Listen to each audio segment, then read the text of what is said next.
In my last video, I showed you how I took a blank canvas and turned it into an elephant painting using acrylic paints in 3 simple stages. If you've not watched that video yet, go and check it out to see what I'm doing to try and make my paintings the best I can possibly make them. In this video, I'm going to be taking this elephant one step further by using oil paints to see if I can create one of the best paintings that I've ever made.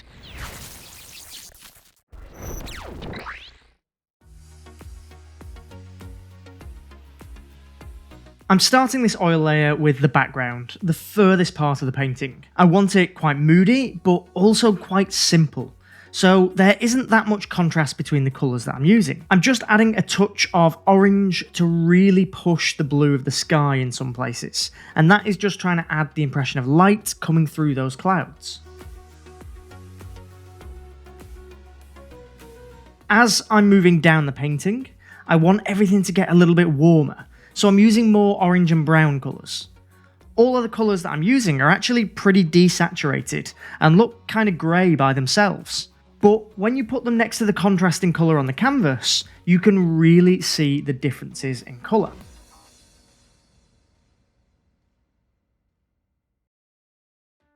One of the things that I'm challenging myself to do is create pieces that have a little bit more about them, that say something or transport the viewer somewhere.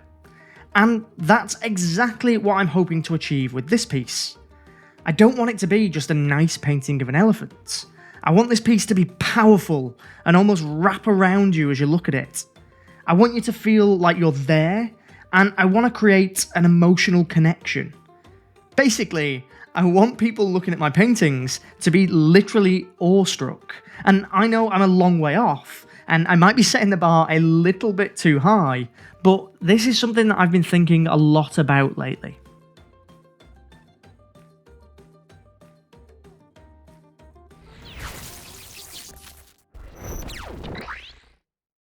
I've been struggling a little bit with imposter syndrome lately, and I just don't feel like my work is up to scratch. I don't feel like it's good enough, really. Basically, there's just so many unbelievable artists out there now that I just feel like my paintings have lost their edge a little bit.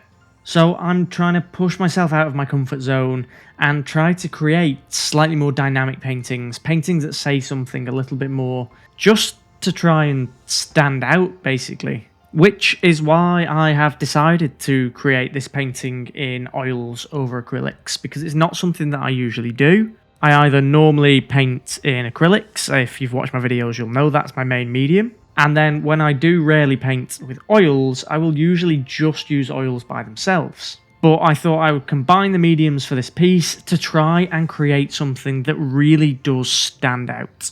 That I am hoping will be one of my best paintings that I've ever made.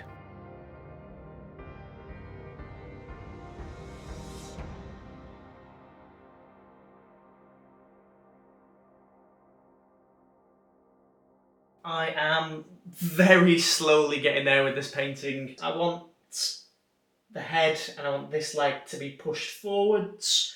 Another thing I am really struggling with the painting at the moment, it's not in its finished state yet. I am going to have to do a few layers, or at least one more layer, to bring out just some more details and a few more shadows in the parts that I've already painted. But that is going to be a job for a few days' time. First things first, get this face and leg done, and then I can worry about the rest later. I use oils a little bit differently to acrylics, working on a small section at a time until it's nearly complete, then moving on to the next section. I don't know what it is about oil paints, but I find them much less forgiving than acrylics. I really need to know what I'm doing in an area before I start painting. I don't know what it is, but I do just feel like I can correct things easier with acrylics. I don't know, maybe it's just because of the faster drying time. Which means you might be wondering why I even bother with oils then. And the answer is really simple. Oils have this lovely buttery appearance, and the colours are so much brighter and so much more vibrant than acrylics. And even though I've desaturated a lot of my colours, they still seem to like pop much more than if I'd used acrylics. It's also much easier to blend with the oils, which means I don't have to work as hard with colour transitions and creating soft edges. It can be done in acrylics, but it just takes a lot longer and way more layers.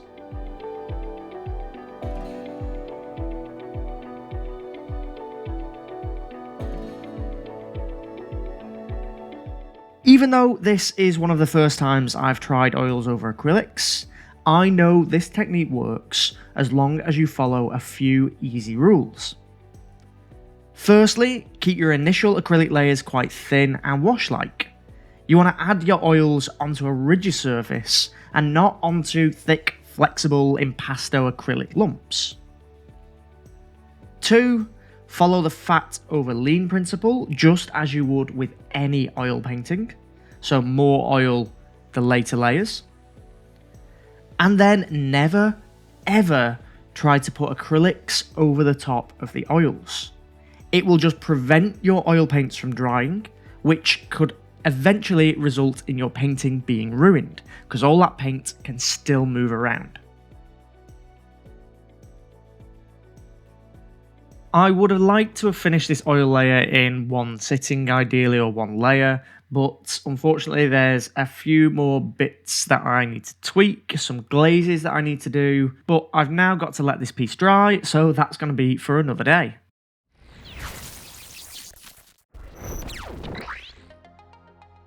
Now my painting's touch dry, I can start to work on the background a little bit more. So I want to sort of put this like haze around the elephant's legs, a little bit dust kicking up, just to separate it from that background and soften some of those edges. My initial layer of the background was quite sharp and quite well rendered, but I want most of the detail and most of the focus to be on the elephant's face. So I'm trying to blur and blend out some of that background dust, but also add in a few small details like flecks that are really picking up some of the light, as well as refine some of the clouds to just really emphasize the light showing through. I want this piece to be quite cinematic, so a lot of the emphasis with the details are in the areas where there is lots of light. I'm also adding some details which I call details but not details. They are small elements of the painting that add something to the story but aren't particularly well painted. They are secondary or background elements that don't need to be highly rendered. So some birds, some trees, and I decided on a mother and a baby elephant as well. And I thought adding this would develop a little bit of a story of a big male elephant protecting his family. So I thought just subtly adding them in the background without too much detail, just focusing on light and values, would add to the painting. Yeah, so that didn't work, so I just got rid of them. It was just like a little bit too distracting. I think the mum and the baby there just sort of drew the eye away from this main big guy over here, and it just lost a little bit of that drama that I'm going for with this piece. So I think I'm gonna just add a few more little trees here just to balance it out that little bit, not make it symmetrical, just add a little bit more in the background so it's not just a flat line, and then get to work on the details on the elephant.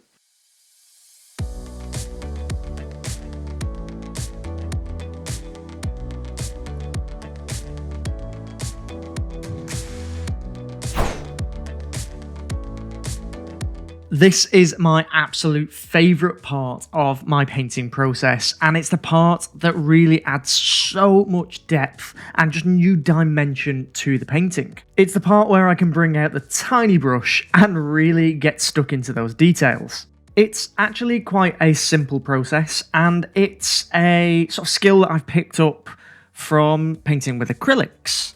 Basically, I'm using lots and lots of linseed oil with my oil paint. It doesn't matter what medium you use. I'm just trying to thin my paint quite a lot to make it semi-transparent. I'm basically glazing on the details, which means I can paint on the details, and instead of having really harsh opaque lines, I can very easily feather out and soften those lines so that it doesn't look too harsh on the paint that I've already put down. And I can do a combination of sharp lines and soft lines to really add that 3D depth and dimension to the painting, whilst also adding lots and lots of detail that doesn't overpower the rest of the piece.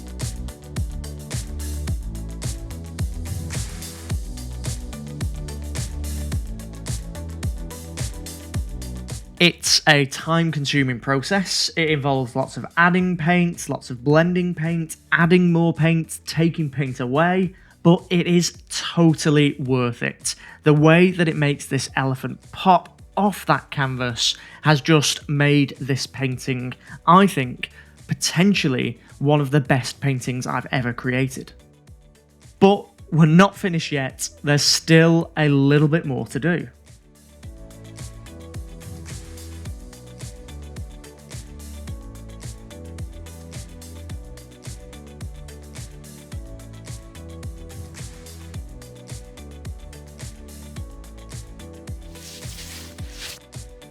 I actually ran out of battery in my camera, so I didn't film this bit, but I've added a little bit of a mountain scene on the horizon, and getting that to a point that I was happy with took hours, mainly because it was distracting from the elephant himself, and this sort of cut off here, that was where your eye was sort of drawn to. There's still a little bit of work that I want to do on this to try and make it a little bit more that the elephant is the main focus of this picture, no matter where you look.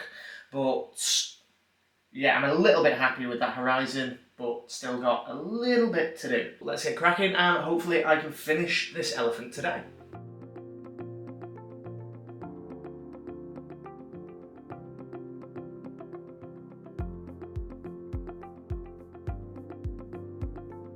Look at all the colours that I've used for this painting.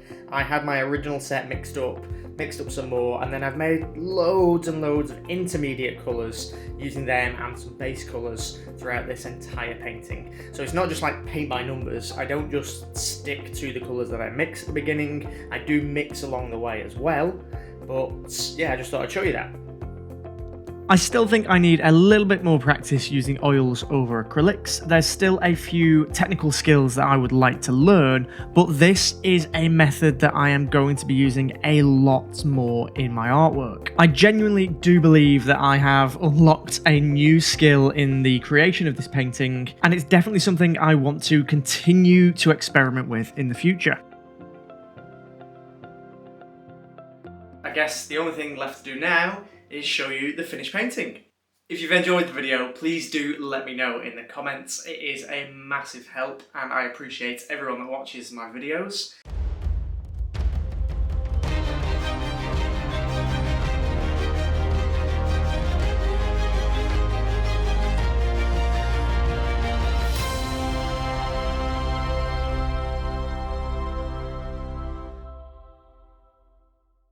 As always, thank you so much for watching, and I'll see you next time.